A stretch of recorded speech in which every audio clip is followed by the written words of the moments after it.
sommes présents sur le salon parce que le CERS est une organisation professionnelle qui représente 260 entreprises, des groupes comme des PME locales qui travaillent au quotidien avec les collectivités territoriales. Ça fait plus de 100 ans que nous existons, donc il est vraiment logique que nous soyons présents auprès de nos adhérents pour expliquer aux collectivités territoriales toutes les innovations et les services qu'elles leur apportent au quotidien. Les entreprises du CERS apportent de nombreuses solutions aux collectivités territoriales dans le domaine de la transition énergétique et numérique. Il y a tout d'abord, bien évidemment, tout ce qui touche aux réseaux et aux infrastructures électriques. Quand on parle de réseau, nos entreprises sont en ce moment présentes aux côtés d'Enedis dans la Drôme, en Ardèche, pour aider à la remise en route du réseau et de rendre l'électricité aux citoyens des collectivités territoriales qui malheureusement l'ont perdue pendant la tempête. En termes d'infrastructures électriques, on a bien sûr tout ce qui touche à l'éclairage public, puisque l'éclairage public est un facteur de coût pour les collectivités territoriales, c'est 40% de la facture d'électricité des communes.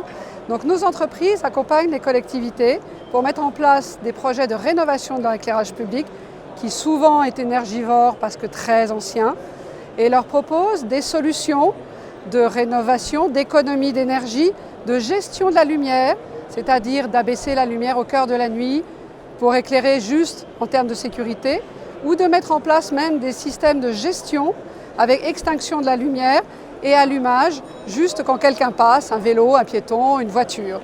Et on arrive à faire des économies d'énergie à hauteur de 40%, voire parfois plus, en fonction de l'âge des installations.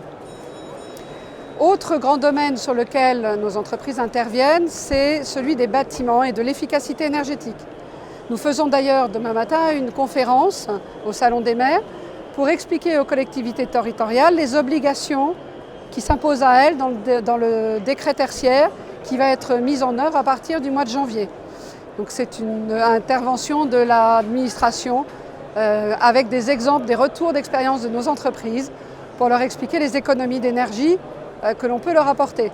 Alors c'est très variable, bien évidemment.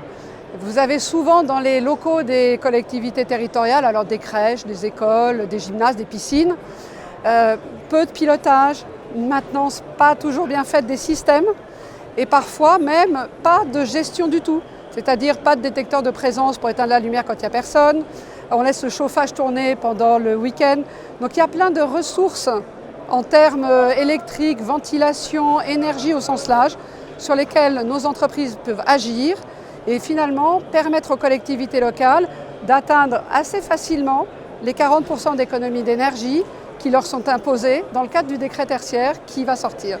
C'est vrai que nos entreprises adhérentes sont des acteurs importants de la mobilité, soit parce qu'elles implantent les bornes sur la voie publique pour les communes, et elles vont même parfois au-delà parce qu'elles peuvent également s'occuper de la monétique, du paiement, de la recharge, de la gestion de ces recharges, du pilotage de ces recharges dans des projets qui vont du plus petit, moyen, grand en fonction des possibilités et des besoins des collectivités territoriales.